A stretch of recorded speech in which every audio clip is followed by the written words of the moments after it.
Mithali Raj, thank you so much for taking the time out to speak to me. This is the year that you actually complete 23 years in international cricket. That's going to be the longest for an Indian cricketer, male or female.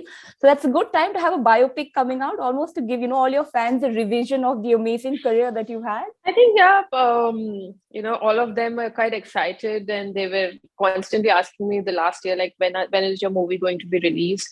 The storyline is inspired on my life as a women cricketer from the time where, we've traveled in unreserved train journeys to traveling in business class, the growth and evolution of women's cricket from the time I've started to where it is today.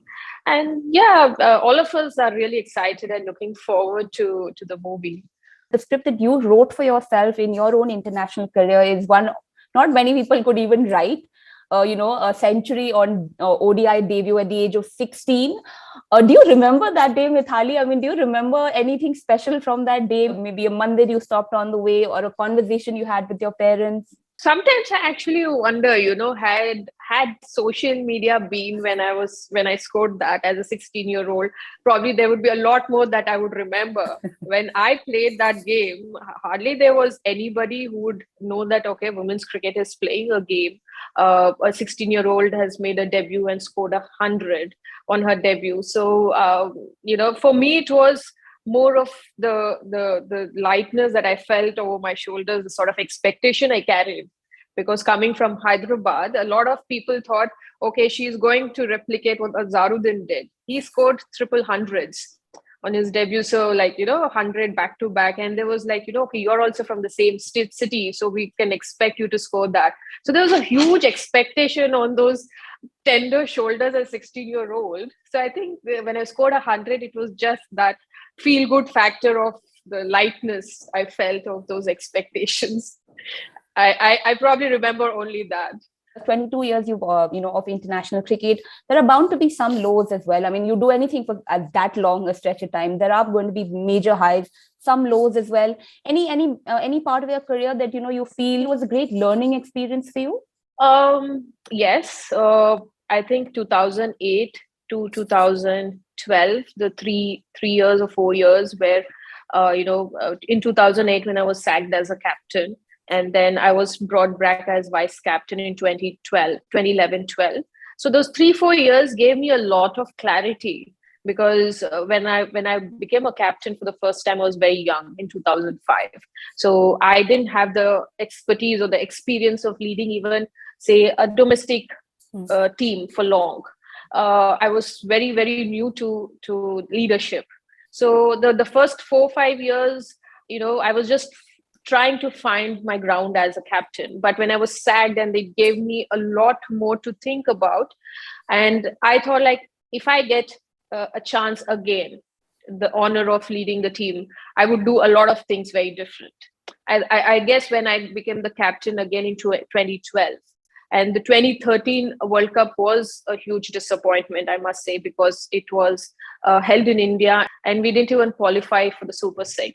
Again, that year really gave me a lot of,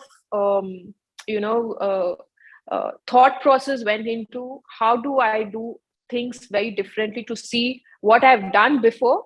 I make things in a way that it impacts women's cricket and in a very positive manner, so that we have the growth in our team. So I think that is the phase which really helped me to sort of clear a lot of things in my mind. And I guess since then it's been really good for women's cricket. And as a captain, I have grown. I still do mistakes. People think I don't. I still learn from my mistakes. It's part of who we are.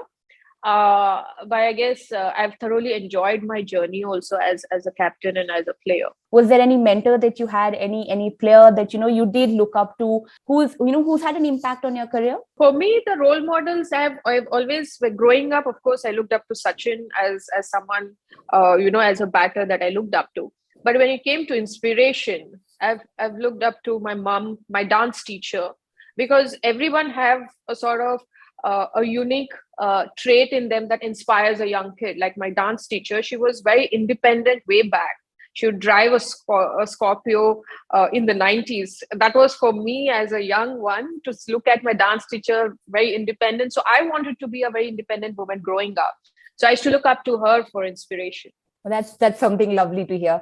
But just going back to your career as such, 7,391 runs in 220 ODI matches. You, of course, are the record holder for the most runs by a woman in international ODI cricket. You're also the only Indian captain, male or female, to guide an Indian cricket team to 2 ODI World Cup finals. We, of course, know there's a third one coming up, just in a couple of months. I would like to change that to that's what I was the woman cricketer too.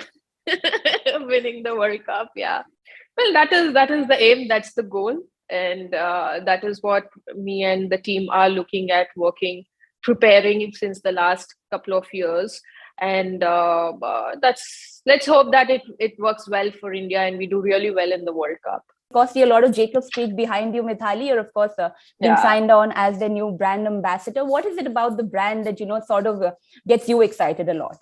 I think the association with sport, as I said, they've been sponsors for Australian Open. So clearly this supports sport, they celebrate sport, and any brand which supports cricket and sport, I'm all for it. So I'm clearly delighted to be associated with them. Okay, thank you so much, Mithali. Thank you so much for taking time out for us.